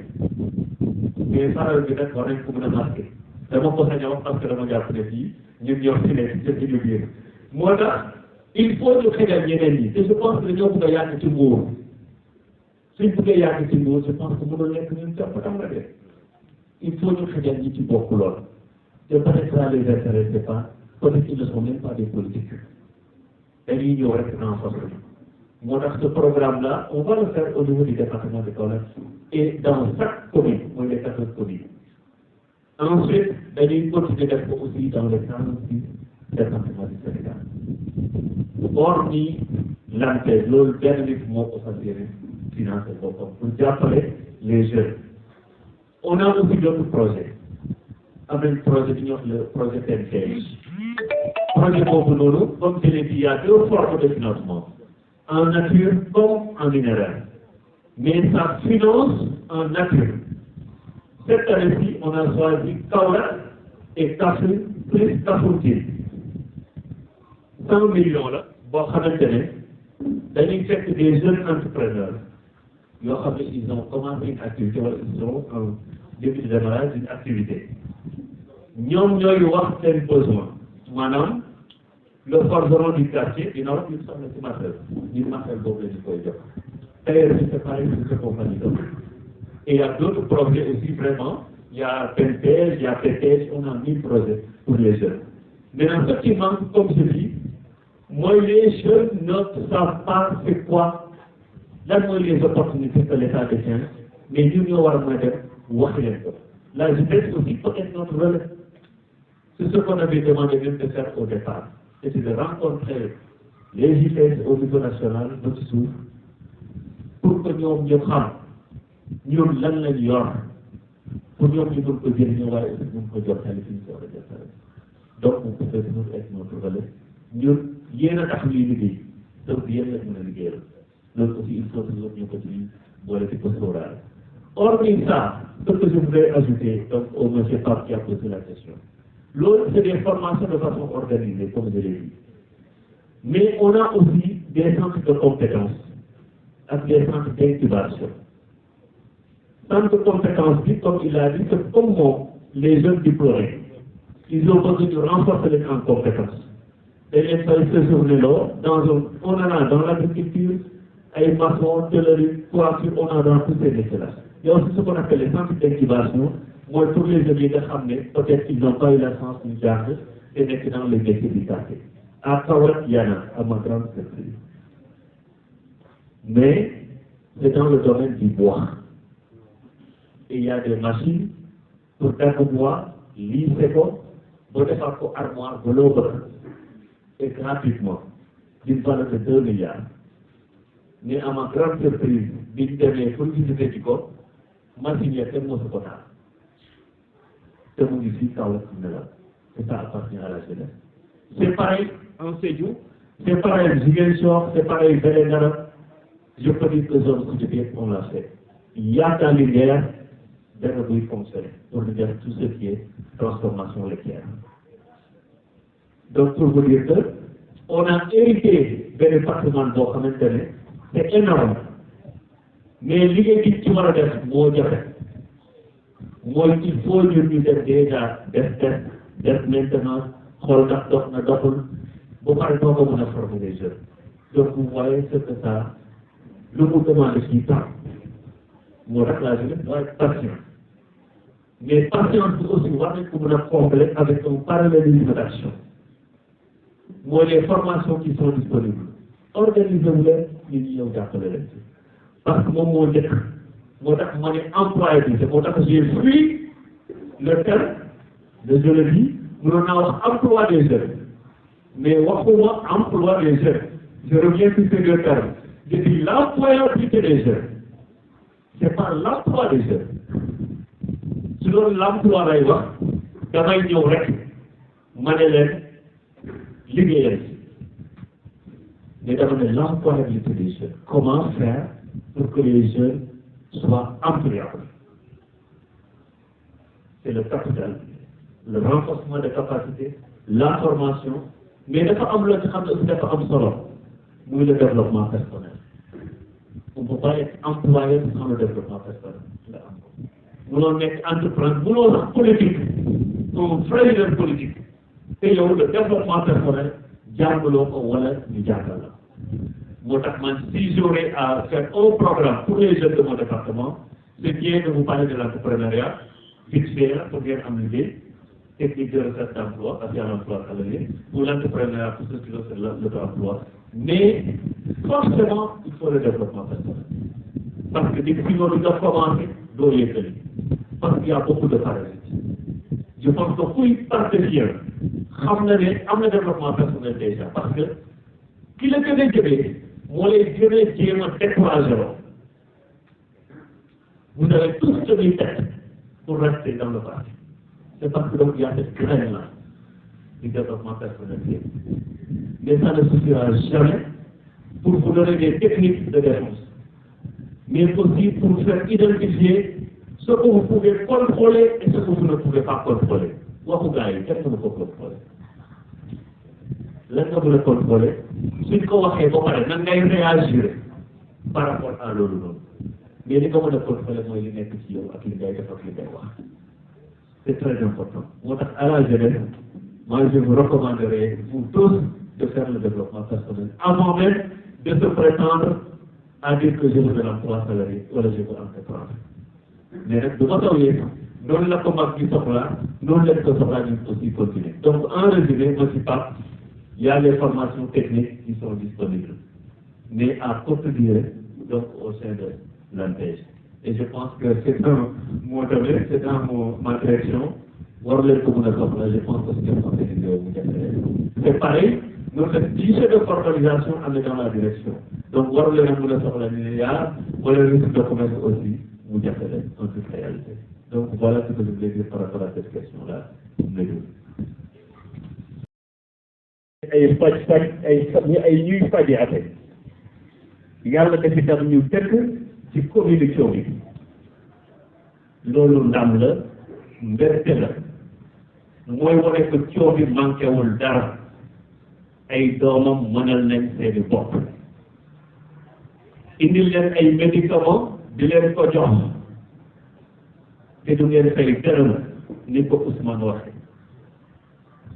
je pense que le dafay firndeel encore que Ousmane waa Thiomby mënal nañ seen bopp ku leen gunge ñu dem ku leen gungewul ñu dem Thiomby njàkk donc joo ko jara baax leneen la ca topp puisque jeunesse bi ñoo ko organisé muy la jeunesse patriotique ñi nga xam ne le président Ousmane Sonko le président du parti moo jéppi li nga xam ne doon nelaw ci ñoom muy jàmbarte bëgg sa gox bëgg liggéey sawar ci liggéey te doo ci xaarale ko sax jërëjëf loolu la ñu jëm ci ñëpp je pense que félicitations à la jeunesse patriotique de Thiomby et du département de Kaolack je dis bravo à vous ak ñi leen ci jàppale yëpp muy la section communale comme MOJUP comme aussi Mabou Pasteur jóge nañ fépp ci département bi 4 communes différentes ñëw fii pour tey si li nga xam ne jeunes yi moo ko organisé donc si ci waxee l'employabilité des jeunes comme je l'ai dit qui est un terme différent de l'emploi des jeunes muy les techniques les méthodes les prérequis qu'il faut pour que les jeunes soient employables et comme je l'ai dit il y a que 2 liggéey ñaari xeet rek la mooy bi nga xamante ne dañ laa recruter mooy c'est de l'emploi salarié ñu ci bëri loolu la ñu doon dañ leen recruter leen di fay par weer ak bi nga xam ne auto emploi la mooy ci créer liggéeyu boppam di liggéeyal boppam ba jël ay nit ñuy liggéey ci biir ñaari xeet yi rek moo am boo ci jël nag dafa am lu mu soxla pour mun a jënd dañu ne wutum xëy liggéey la wutum liggéey la parce que di nga jàng ba pare waaye ñu jàngale nan la ñuy wuute liggéey te am te dañuy jàngale nan la ñuy wuute liggéey les techniques de recherche d'emploi parce que on appelle le CV et la lettre de motivation généralement dañu koy négliger waaye ak am solo parce que ki recrute moom lay njëkk a gis bala ko lay gis donc soo nekkee jeune yi te defar lettre de motivation bu baaxul wala CV boo xam ne yaajul duñ la woo sax boo lay defal entretien moo tax c'est pas à négliger l'entretien technique c'est pas à négliger loolu yëpp dafa bokk ci ay xeet yoo xam ne ci employabilité la bokk mais ce qu'on appelle aussi l'auto-emploi triconie dans l'entrepreneuriat muy maanaam ki nga xam ne dafa jàng métier wala mu créer entreprise jël ay nit ñi jàng métier ñuy liggéey pour muy fortifier wu en argent te soo xoolee fi ñu toll tey ci biir Sénégal je pense que le nombre d'entreprises que nous avons ne peut pas employer autant de jeunes qui sortent du marché de l'emploi. En statistique de T4 2024, mooy décembre dernier, 200 000 nouveaux emplois vont arriver chaque année. Fekk ci li fi nekkoon. Je pense que le monde est représenté. L'État ne peut pas et les entreprises privées ne sont pas suffisantes non plus. Donc, moi j'aurais conseillé à ce que nous travaillons pour l'auto-emploi. Mais qu'on forme les jeunes dans l'auto-emploi et tous les modules qui sont dans l'auto-emploi, mais aussi on les finance. Mais le financement aussi, c'est le financement en nature. Nous avons le matériel de la accompagner du fonds de roulement pour que vous le liguez. Parce que ce qu'on je pense que le département d'objectif nous a. Problème de recouvrement aussi nous a. Parce qu'aujourd'hui, guerre a financé autant de milliards dans le passé. Mais il y a des problèmes de recouvrement. Même pas à 30% de l'équilibre de l'économie. Et donc c'est externe. Et nous prenons en cas, les khalis politiques là, nous nous offrons. C'est le petit fait. Moi, je dis que c'est important aussi de revenir à la population sur un programme d'écoute et de renforcement de capacité. Bon, quand même, les Indiens comme l'on à le bourg. Là, nous est au bourg. Parce que la famille est liée au bourg. Quel sera le full bourg? Quel jàpp ci ñëpp ci war a jàppale? Tey soo demee tey ci biir bu Géo Senghor wala keneen salon baa nga ne yegg rafet parce que moo ko moomal boppam daf koy saytoo dañ ko war a saytoo waaye xëy na soo rombee ci benn pétition bi mu nga di joor fa ay bëri kuréel ko dafa naan commune bee ko war a gérer mais c'est pas la commune de le gérer waaye ñu ne nguur a ko war a gérer du nguur moo ko war a gérer je pense que ñun ñoo ko war a gérer mais itam fekk nguur jël ay responsabilités def li mu war a def te je pense que aujourd'hui am nañ nguur boo xam ne nguur bu responsable la parce que kat dañoo xeex boo yëg si ba jël ko dañ kaa faxat moo tax itam dañu war a def loo xamante ne je pense que du nuroo ak li nguur yu weesu def mooy def lu am njëriñ parce que njëriñ ga rek moom moo tax mooy financé ba donc c'est pourquoi je dis que maintenant à chaque population ñoo mun a xool lan moo gën a dox ci seeni gox yi ñi ko war a jottali ko ñi ñu ko war a jottali su boobaa nguur du wax ne yëgul waaye yéen itam du ngeen wax ne li ñu jox kat nekkul loolu la ñu bëggoon parce que yéen yéen a exprimé le besoin moo tax sur ces termes-là lay tënkee pour vous dire que nous sommes à votre disposition amuñu samedi amuñu dimanche di lundi nag à vendredi ñu ngi ci bureau yi di liggéey waaye su weesoo lundi rek ak vendredi ñu ngi ci population bi di waxtaan ak yéen amul week-end boo xam ne toog nañu ko Dakar on essaie tout le temps d'aller là où il y a le besoin. Je vous jure que en termes de statistiques, ce qu'on a fait sur le premier trimestre, sur maintenir le cap, c'est ce que l'ANTEC a fait sur les 10 ans passés. Et je peux dire qu'on n'a même pas de budget d'investissement. On a un budget de fonctionnement. Moi, ay nguuru jeune la ñu am ay nguuru jàmbaar la ñu am prêt aussi ànd ci ak mag yi mais tout le temps comme ni ma koy wax rek faw ñuy faral jigéen ñi itam parce que kat ñoom ñoo ko wane moo xam yoo ko noonu waaye donc sur le lieu je vais conclure mais je vais saluer donc mon grand frère Mamadou Sarr qui vient donc juste d'arriver donc bonjour Mamadou donc qui est un grand frère qui était aussi donc ancien maire de Thiobi su ma nee c'est mon grand frère suñu yaay yi ñoo bokk ndey ak baay donc loolu dafay firndewaat rek Thiobi rek jënd solo merci beaucoup peut-être bon Medoune je sais pas comment tu vas continuer mais moi je vais donc conclure donc pour remercier encore tout le monde pour vous dire à la JPS qu'on est à votre disposition et pour être qu'on amène autour des TSA, on peut échanger, mais soyons aussi dans l'action. Je pense qu'on a beaucoup théorisé dans ce pays-là, dans le passé. Et nous aussi, quand on était dans l'opposition, on était dans la théorie. Je me regarde pour moi, il faut une activité pour dire qu'il y a un changement.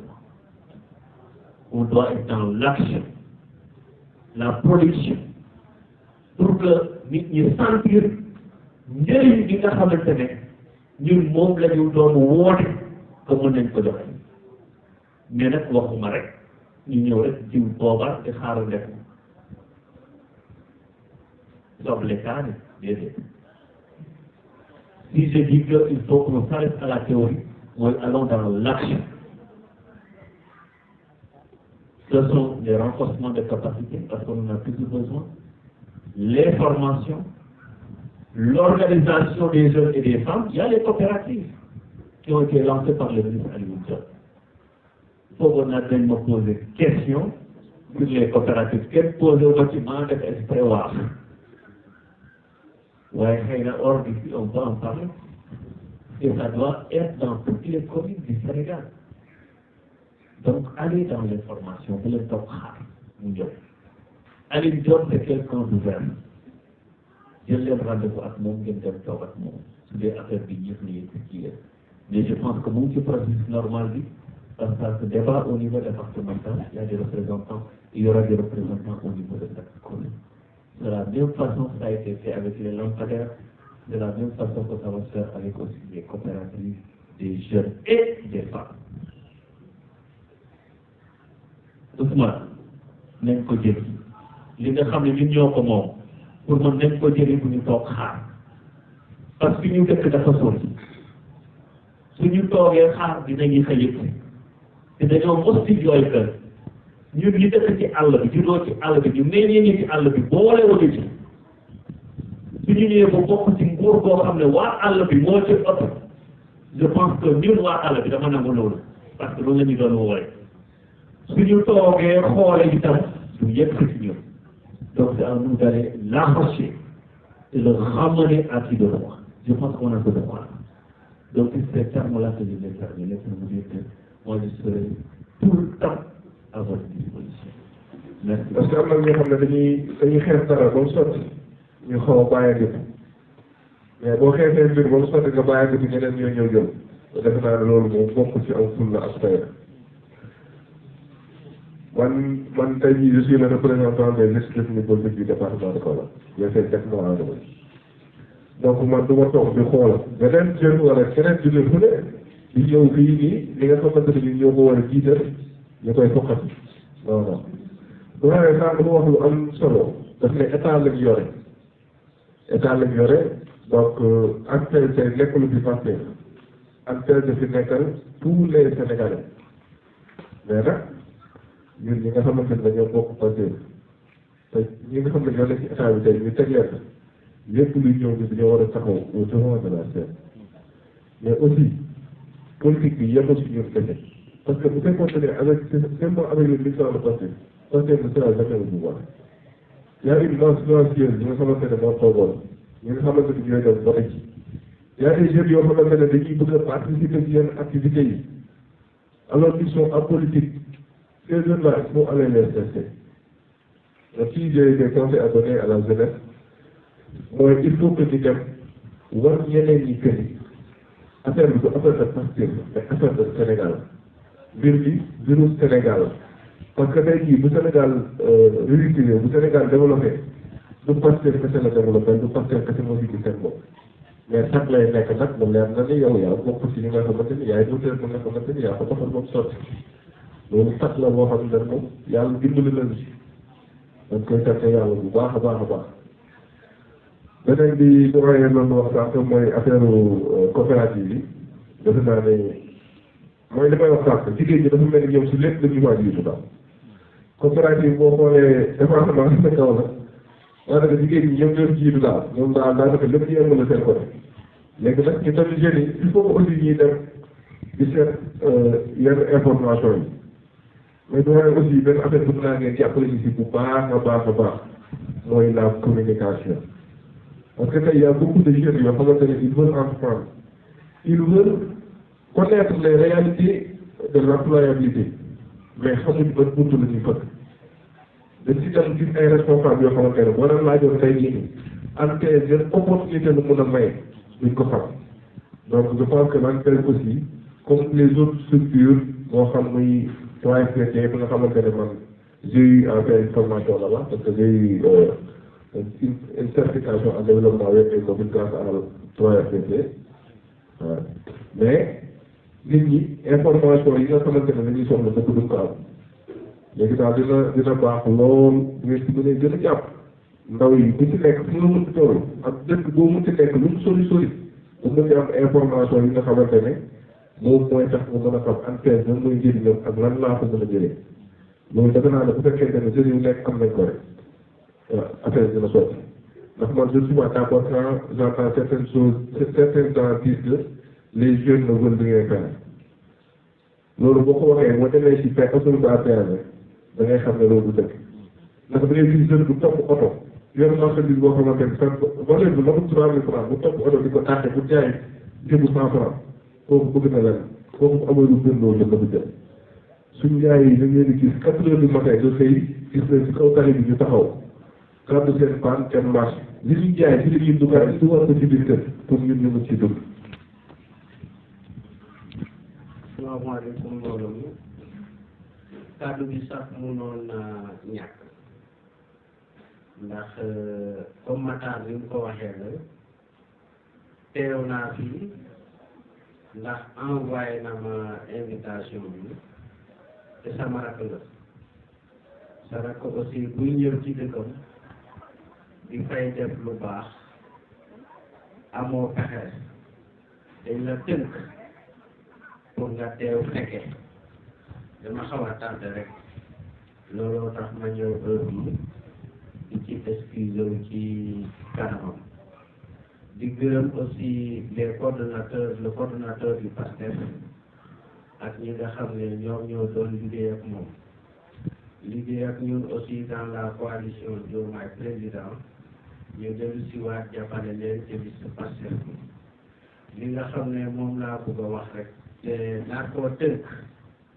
mooy y a beaucoup de choses à faire le représentant du député def ma xaw a marché un peu sur la langue mais il faut qu'il y ait de l'information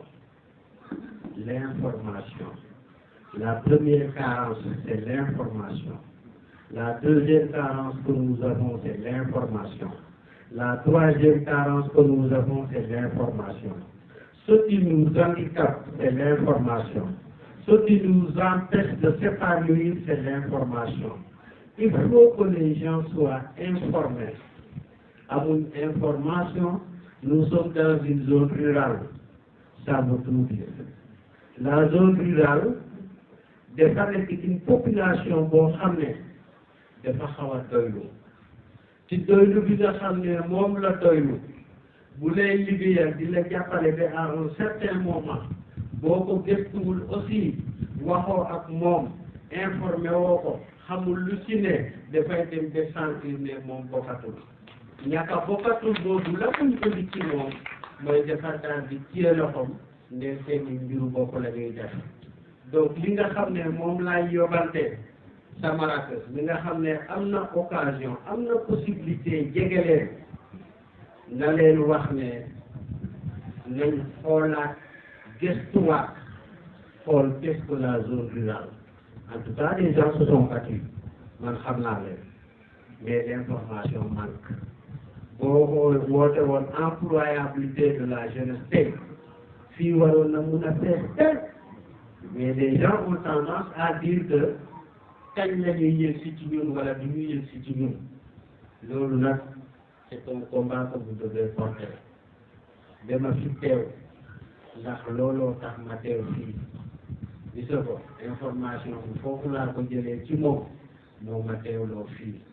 waaye nag xaw ma PASTEF lay doon xaw ma du gouvernement lay doon changement boo koy incarner il faut se battre jusqu'à ce que ñëpp laaj Matar nag avant muy dem ci gouvernement mbiru PASTEF dafa nekkoon acteur de développement on considère pas que li muy liggéey PASTEF wala gouvernement bi moo ko waral dañuy wax ne c'est un prolongement de ses habitudes dans le comportement de l'acteur de développement loolu lañ considéré ci moom lañ ko jàppee fii waaye comme que am na chance jege loolu na leen gën a góorgóorlu en tout cas ñi nekk fii doon liggéey ci Pastef sonn nañ ci lool bu yàggee continuer noonu te maratal mu uti découragement loolu laa bëggoon tënk Matar vraiment c'est nos petits frères bon xëy na gan yi duñ ko xam mais ñi dëkk fii Thiomby xam nañ ko ama nit moom boo demee da ngeen bokk ndey yaayam ak sama yaay bokku ndey ak baay ñi moom ma toog fii di ko tagg wala may wax ne sama rakk la voilà ça dit lay doon quoi mais nag sama rakk la mais comme que sama rakk la aussi ça ne peut pas nous empêcher compte tenu de sa position de lui demander à se battre, à continuer à se battre et à faire le maximum jusqu'à ce que cette zone rurale qui semble être ignorée par tous les gouvernements, je dirais, soit maintenant tenue en compte dans le programme du PASTEF,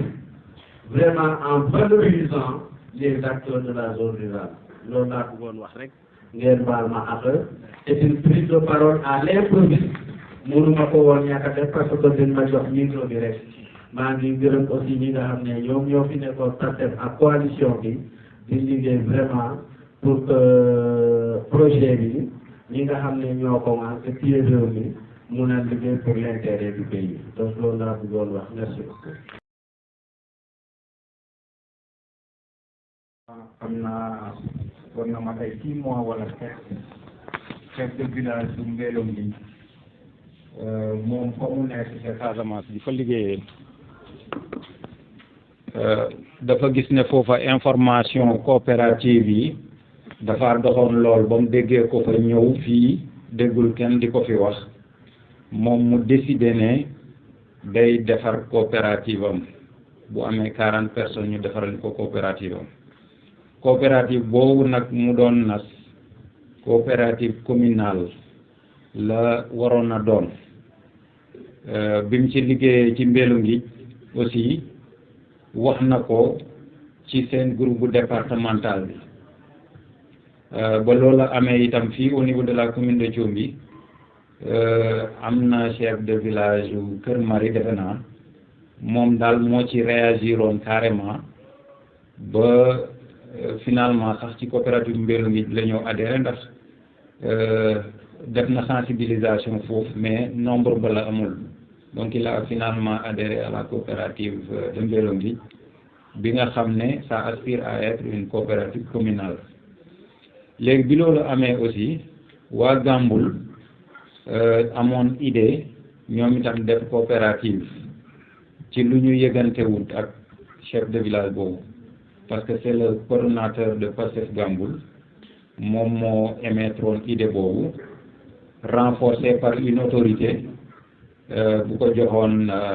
les indications fi mu war a jaar pour que am coopérative communale léegi nag bi loolu amee mu jaar ci man ne ma porter communication bi ci la wax ak waa PASTEF yi nga xam ne ñoom laa jiite donte coopérative bi du coopérative bu PASTEF ma taa wax na sànq ne affaire état lañ yore léegi du waa PASTEF kese mais PASTEF mën na ko initier ci la ñu wax gars yi ne ku ci nekk boo demee sa village d'abord defoon nañ ci réunion wax nan laak naka la ñu ne ku ci nekk boo demee nga def ci communication su ko defee ñi mu intéressé ñu adhéré ñu ne nag coopérative mixte lañ bëgg a def waaye yàlla àtte ñu signalé ma ne est-ce que doo laaj chef de village du bu Mbelum gi bi ma dëkk coopérative bu muy dem ndax mixte la wala beneen parce que bu fekkee mixte la day nekk benn léegi ci laa ko laaj parce que moom jotoon na ma ci brosser un peu mais xaw ma woon détails yi jotoon naa laajte son proche collaborateur sax mais daf ma ne woon dara amagutoon boobaak bi may réagir amaatuñ ci communication léegi bi loolu amee ci laa ko woo mu jox ma détail yëpp ne ma coopérative mixte la ma ne ñun de coopérative mixte lañ waxoon waaye kon est-ce que duñu jéem a xool nuñ soit ñu boole ko wa ilaa mu nekk ñaari coopérative yoo xam ne ñii dañuy bokk fii ñuy bokk fële parce que comme Mbello Ngidj lañ ko initié man gisuma ñu ñëw en tant que waa PASTEF ñëw di taxawal coopérative fële boo xam ne bokkul ak coopérative bi nga xam ne population bi moom lañ ci parce que ñun population bi moo ñu intéressé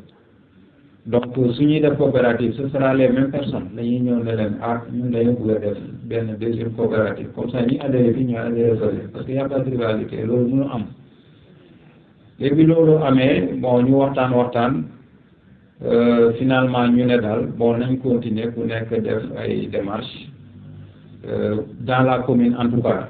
bu dee kaaw Mbello Ngidj moom ce sera les mêmes personnes ça peut pas être des personnes différentes mais pour le reste de la commune mën nañu def ku nekk sa côté def démarche pour aller vers une formalisation léegi bu ñu defee loolu on a eu l'information que chaque commune war na am 5 coopératives yoo xam ne benn bi mooy doon mix fort de cette information nag ñu ne kon ñaari coopérative mixte est-ce que dina mun a am ci jamono ji bu fekkee du mun a am aussi ku njëkk a formaliser rek bu boobaa keneen ki def coopérative productive solidaire boo xam ne nee nañu mën na nekk sectoriel mën na nekk corporative sectoriel maanaam mën na jël benn secteur comme agriculture élevage wala boog boole ay cours de métier ñu ne secteur par exemple artisanat ay menuiserie bois dugg ci ak yeneen wala boog mu nekk coopérative corporative ñu ne coopérative bu mécanicien par exemple mais ñun dañu bu fekkee ne benn njëkk na moromam ci formalisation mixte bi beneen bi def sectoriel comme fii commune de Thiomby moom maanaam pêche ak élevage élevage ak agriculture moo fi gën a mën nañ ko jël comme secteur donc pour ne pas amener des classes quoi si yooyu lañ nekk waaw loolu c'est un peu difficile nag parce que xam nga souvent nit ñi li ñuy xaar rek mooy comme falu nañ rek kii bi sotti dar léegi boo ñëwaatee di théorie dañuy foog ne beneen théorie la rek bu ñëwaat bokk ci fii loolu moo ko yéexal mais daal loolu mooy suñu volonté loo xam ne aussi mën nga ko see jàppee aussi ñu ngi la si tàllal loxo li nga wax aussi ci maanaam formation yi disponible en paix yooyu aussi xam naa on va continuer la communication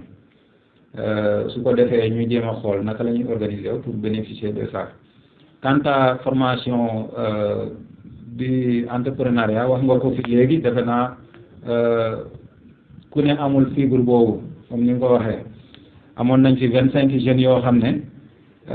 formé woon nañ leen fi ba dugal leen ci benn groupe ak yooyu mais jeune bi nga xam ne dañ ko formé ba pare te mënul la bind projet kooku bu fekkee ne financé wuñ ko aussi y a pas de surprise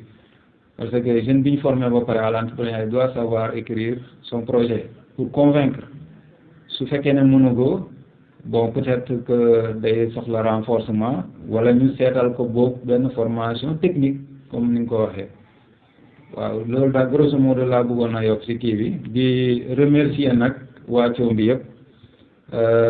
di remercier autorités yi nga xam ne jaar nañ fi boo gisee mu mel nii Medoune wax na ko c'est-à-dire que dafa am ñoo xam dañoo ñëw faju daal di ñibbi donc ça tournait quoi on retenait pas les gens looloo tax mais su fekkoon par exemple dañoo boole activités yi ñaari activités yi comme panel bi ak kii bi consultation mu nekk benn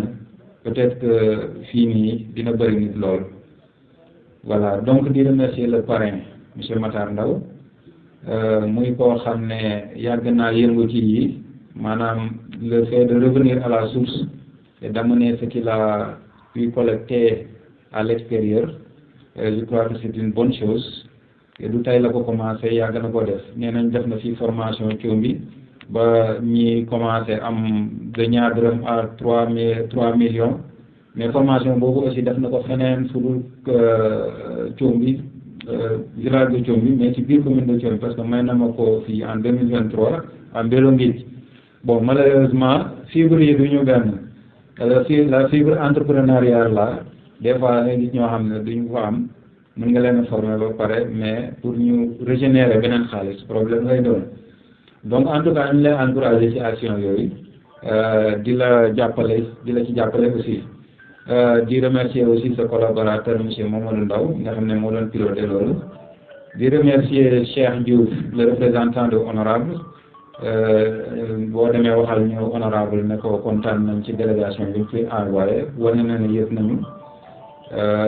di remercier la JPS bi nga xam ne moo waral li yëpp coordonnateur Bakhoum ak secrétaire général El Bachir Faye ak Pape Leyti Dieng chargé de com JPS ak waa bureau Pastef mi notamment l'ancien coordonnateur et responsable de cellule de suivi du village Jo Senghor ak Medoune Ndaw ñi nga xam ne mooy communication bi ak Kodou Sarr mi nga xam ne mooy jiite mouvement jeunesse mouvement jigéenu Pastef bu commune de Thiomby donc di remercier daal en tout cas ñëpp surtout autorités yi nga xam jot nañ fi jaar muy Aline Badara Diagne honorable Aline Badara Diagne bu Jaafar ak honorable ak directeur Comiac di le coordonnateur de Ndiafat docteur Ahmed Diallo ak le docteur Ndéné Mbodj bi nga xam ne moom vraiment sa générosité n'est plus à démontrer comme je l'ai dit tantôt parce que saa yoo ko fëggee mu làmbu poste bi am lu mu la jox pour rek nga réussir say activité donc ñu koy remercier moom itam waaye aussi di remercier la JPS le coordonnateur de la JPS Ababacar Diagne départemental nga xam ne moom dafa am un petit incident moo ko teree ñëw léegi la ma doon woo di remercier aussi coordonnateur Modap adjoint di Ibrahima Ndiaye jokkoon nañ téléphone sànq il paraît que am na ku mu envoyé woon mais jotul la yegsi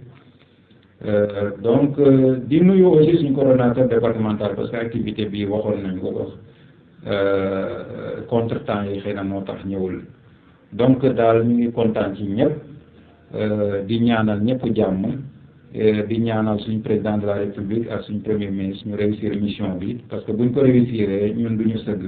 buñ ko réussiree commune de Thiomby dina avancer asalaamaaleykum wa rahmatullah.